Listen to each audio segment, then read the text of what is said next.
So let me ask you this, Ashley. Like, you put together this workbook. You're giving people a step by step guide. I guess like mindset is kind of the top thing, but like, what else should we be looking at, or what else should we be working about to try Mhm. and change our Okay. health? Like we've talked a Yeah. bit about medications. We've talked a bit about like the edge of the grocery store, but like what other stuff should we be looking at? Yep. So obviously, everything you put into your mouth is either tearing you down or building you up. That's really important. And of course, there's a lot of dogma around diet. But I want to say this in the simplest terms: if it was alive and growing and living very recently, like let's say um, a potato, a carrot, something that was, enzyme-rich food, kale, something, apple, right? And it's organic and it's, just recently picked. That has the most amount of nutrients that it can possibly have for you. If it was processed in a plant and it has an expiration date in a few years in the future, that is not building you up.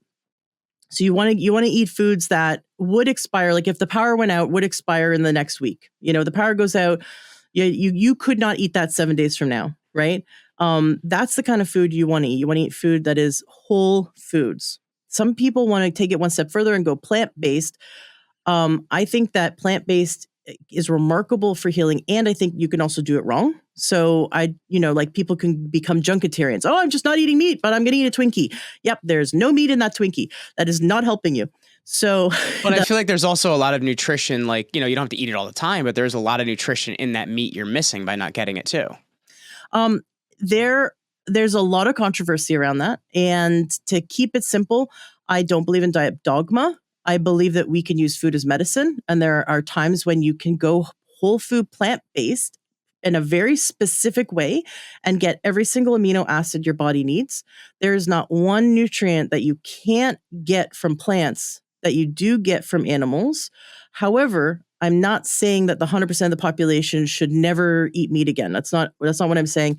I don't. I know for me, like my body, actually, my wife's body loves red meat. My body does not respond well to red meat. Like it does not. Like I have all sorts of stomach issues if I eat it. So it's also like what your body can handle too. Right. Well, and it's what you need right now. So here's Mhm. the thing with diet. If we imagine that food is medicine and everything you put in your mouth, if you took it as seriously as if you did, like, let's say Tylenol, like you're not going to just sit there and go, I'm going to have some of this Tylenol. I'm going to eat some of that Tylenol. It doesn't matter how much Tylenol I have. You'd kill yourself. Right. So if you could imagine that every bite is as intentional as medication, right? If you took food as seriously as you did medication, you would already be off to a good start because you're going to look at labels. You're going to go, well, I can't even pronounce that crap. Okay, I'm not eating that. Right. Like if you just shop the perimeter of the grocery store and ate organic, you would be automatically excluding a lot of foods that are harmful for you.